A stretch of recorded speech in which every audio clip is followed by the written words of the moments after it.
Hey Steve, it's Thursday, and that means that I've been thinking about my own resistance to God. And first of all, I just want to acknowledge that I'm in a different room right now. I get that.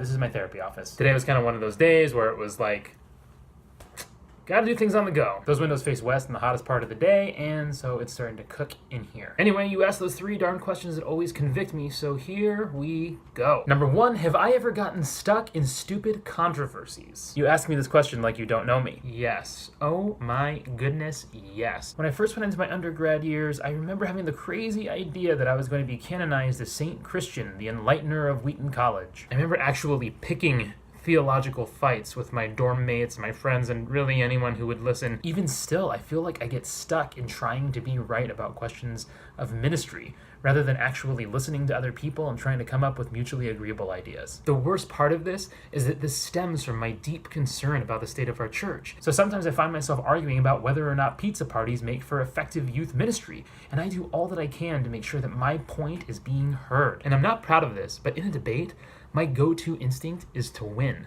I don't just want my point to be the best, I want it to be the loudest. I like talking.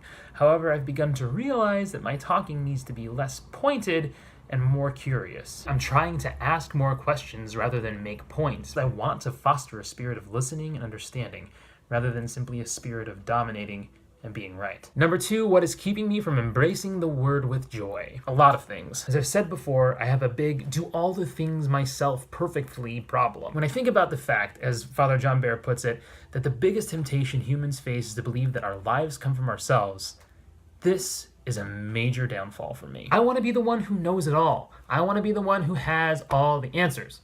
And this is probably why I get distracted by stupid controversies. Or sometimes I find that my preoccupation with my own problems or a sense of self-pity gets in the way of receiving the word. I find that my heart has become really rocky, that I'm so internally focused on my own problems and my own pain that I've actually become resistant to God. It's actually a perfect storm.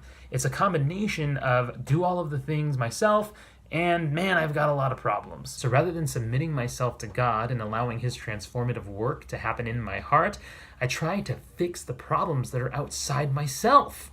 And when it doesn't work, I get mad. I get mad about what's happening. I get mad about what I can't control. I get mad about the circumstances of my life that don't seem to be movable, like the fact that it is October and it is still 98 degrees outside. I get super concerned with all of these things that are outside of myself and trying to control things that I can't control, that I miss out on the reality that God might be trying to do work within me. And I hate this about myself. I really do. I find that I can often look at other people's behavior and see it as a problem that I need to fix in order to preserve some sense of inner peace. Then when I think about Jesus and how he was crucified and how he was actually able to love and forgive his crucifiers as they were crucifying him, I realize how far I have to go. Finally, number three, what can I do to soften my heart? As I've confessed in earlier videos, I struggle with coffee. In the morning, I treat it like it's God, and I really don't want to do that anymore. But since I sleep on the side of my bed that is closest to the icons, then when I wake up in the morning, the first thing I should do is just make the sign of the cross and venerate my icons. Now, I may not have a coherent prayer to offer, largely because my brain probably won't be on yet, but at least I can begin my day by acknowledging the fact that there is someone beyond myself who wants to walk through the day with me. And while this isn't what I think of as a heartfelt prayer, it might be the most heartfelt thing that 6 a.m. Christian can offer. I also have been trying to make a point of listening to Ancient Faith Radio's The Path, which is a daily podcast with the scripture readings.